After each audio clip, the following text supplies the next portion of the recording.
ஹலோங்க, வணக்கம் and welcome to our channel kitchen நண்பர்கள்.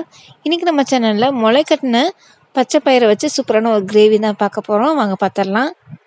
முதல்ல ஒரு பேன் வச்சுட்டு அதில் தேவையான அளவு எண்ணெய் சேர்த்துக்கலாம். நான் இப்போ கடலை எண்ணெய் சேர்த்துருக்கேன். இந்த கிரேவி பார்த்திங்கன்னா சப்பாத்திக்கு நல்லா சைட் டிஷ்ஷாக இருக்கும். அதில் ஒரு ஸ்பூன் போல் சீரகம் சேர்த்துருக்கேன்.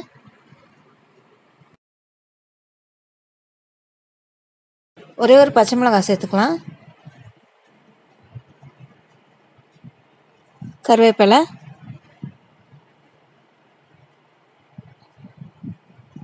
ஒரு பெரிய வெங்காயம் சின்ன சின்னதாக கட் பண்ணி வச்சுருக்கிறதையும் சேர்த்தாச்சு.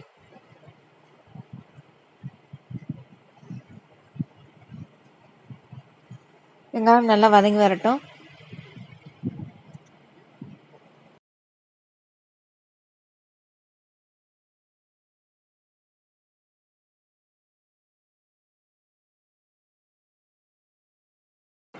வெங்காயம் நல்லா வதங்கிருச்சு. இப்போ இதில் கட் பண்ணி வச்சுருக்க தக்காளி சேர்த்துடலாம். 2 மீடியம் சைஸ் தக்காளி சேர்த்துருக்கேன்.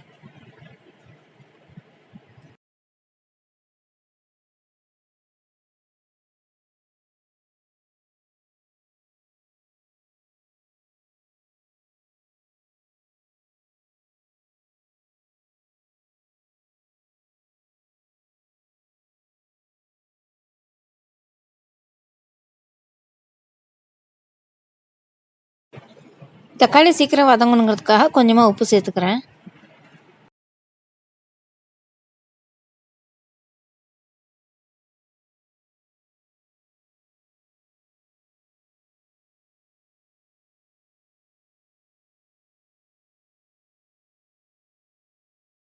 கொஞ்ச நேரம் மூடி போட்டு வேக விடலாம். ஸோ தக்காளி சீக்கிரம் வெந்துடும். இப்போ 3/4 ஸ்பூன் போல் மிளகாத்தூள், 1/2 ஸ்பூன் போல் மல்லித்தூள்,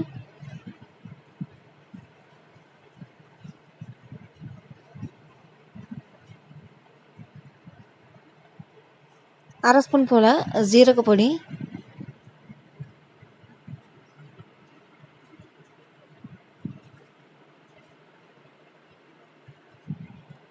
1/2 ஸ்பூன் போல் கரம் மசாலா பொடி.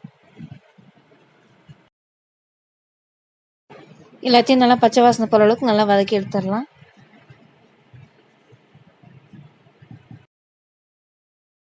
அடுத்து இஞ்சி பூண்டு பேஸ்ட் வந்து 1 ஸ்பூன் போல் சேர்த்துக்கலாம். நான் கொஞ்சமான இஞ்சி பூண்டை வந்து மிக்சியில் போட்டு அரைக்கும் போது கொஞ்சம் தண்ணி நிறையா சேர்த்து அரைச்சிட்டேன். ஸோ அதனால் நிறையா இருக்க மாதிரி இருக்கும். ஆனால் 1 ஸ்பூன் தான் நம்ம போட்டிருக்கிறது.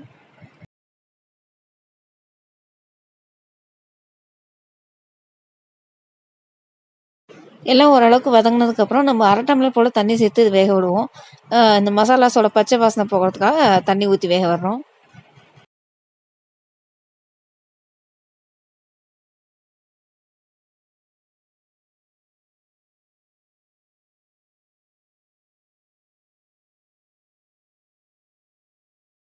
இப்போ இந்த கிரேவிக்கு தேவையான மீத உப்பையும் இப்போ சேர்த்துக்கிறேன்.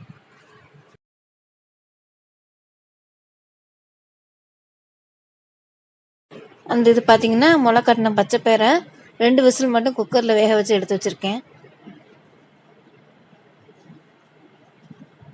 முளை கட்டுறது எல்லாத்துக்குமே தெரியும். ஒரு நாள் ஃபுல்லாக ஊற வச்சுட்டு நைட்டு முளை கட்டினீங்கன்னா அடுத்த நாள் மதியானத்துக்கு நல்லா முளை விட்டு வந்திருக்கும் பயிர். ஸோ தண்ணியெலாம் வற்றிட்டு பச்சை வாசனைலாம் போயிருக்கு. அந்த கொஞ்சம் தக்காளி முழுசு முழுசாக இருக்கிறத மட்டும் நான் மசிச்சு விட்டுக்கிறேன். இப்போ இதில் நம்ம வேக வச்சு அந்த பச்சை பயிரை சேர்த்துடலாம். நான் சப்பாத்திங்கிறதுனால ஓரளவுக்கு செமி கிரேவி மாதிரி தான் செஞ்சுருக்கேன். உங்களுக்கு இந்த கிரேவி வேணும்னு தண்ணி எக்ஸ்ட்ரா கூட சேர்த்துக்கோங்க. அந்த மசாலாவோட நல்லா கோட்டாக்குற மாதிரி மிக்ஸ் பண்ணிக்கலாம்.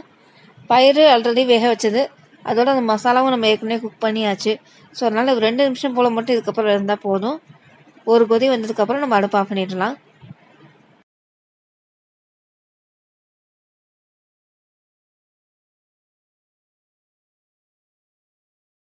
கடைசியாக கொத்தமல்லி இலைகளை போட்டுடலாம்.